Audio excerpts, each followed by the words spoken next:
Hello there ladies and gentlemen, and welcome to another video. Now this one I'll be showing you a quick and easy repair if your Azeron Gamepad stops working. So when this happens for me is that if I clicked any of these buttons, so as you can see here in the Azeron software, nothing happened, and over here also there was no these LEDs weren't shining, so you know the different profile LEDs, they were completely off. And then another thing was the joystick was stuck in this position no matter what, so it was unusable because, you know, in games it kept on always running and none of these buttons actually worked. So what these fix is basically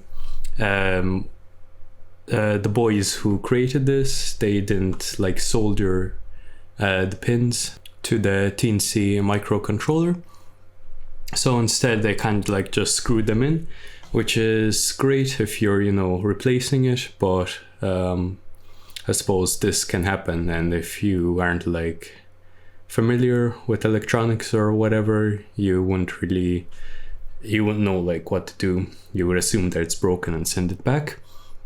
So I'll just show you how to fix this. So all you need is this hexagonal thing that comes with the Azeron, and you'll also need a tiny screwdriver. So first thing you want to do is just power it off. You can tell that it's powered off when this disappears. So yeah, when it's an empty screen, that means it's disconnected. You will see it connected here as well when it's not working. Like I said, it'll just be stuck, and the joystick will be stuck on the right position.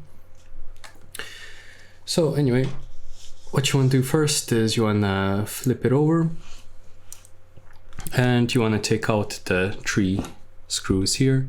So 1, 2, 3.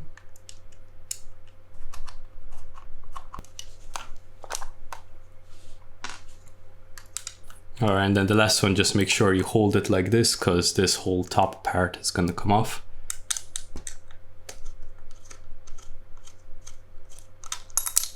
Jesus. Alright, like so. Then just want to put it down, and you could just lift up this top part here.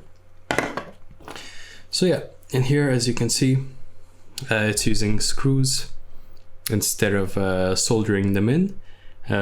So yeah, later on I might actually just remove these bits and then just solder everything in so that this doesn't happen again, because this happened to me twice now. Now I have been using this for around I don't know, 2 years now, 2.5 years. So yeah, last time this happened was maybe 3 months ago, and it happened again today. So I suppose the older it is, the more frequently it's gonna happen or something like that.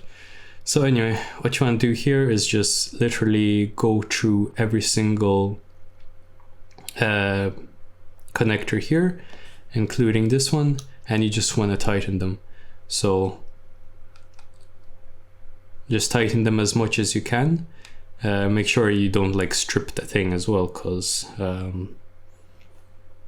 that'll be a pain. So yeah, for me it was only 1 or 2 here that were loose for some reason, but just go through all of them to make sure that's tightened. And then once you tighten them all, you can just leave it here and just plug in the gamepad to USB port again, and it should come up here once you press a button or two, and there you go. So when it starts working again, make sure you check every single button, and they make it quite easy since it kind of highlights them.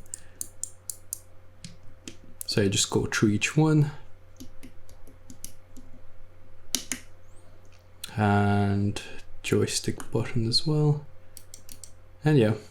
So yeah, for me now everything's working again. So yeah, now you could just push the cover back on, like so. And so yeah, that's good to go. And then you should also check if the LEDs are working here. So you can see here, it's only the one on the left. Then if I switch to the second profile, 2 of them are lighting up now. It's kind of hard to tell on camera. I'll actually turn off the lights.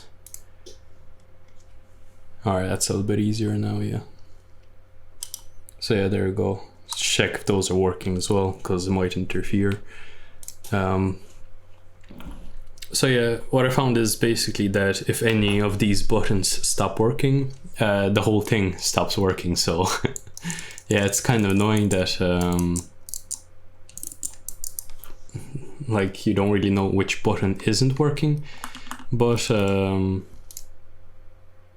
suppose that's all right since it's a quick and easy fix.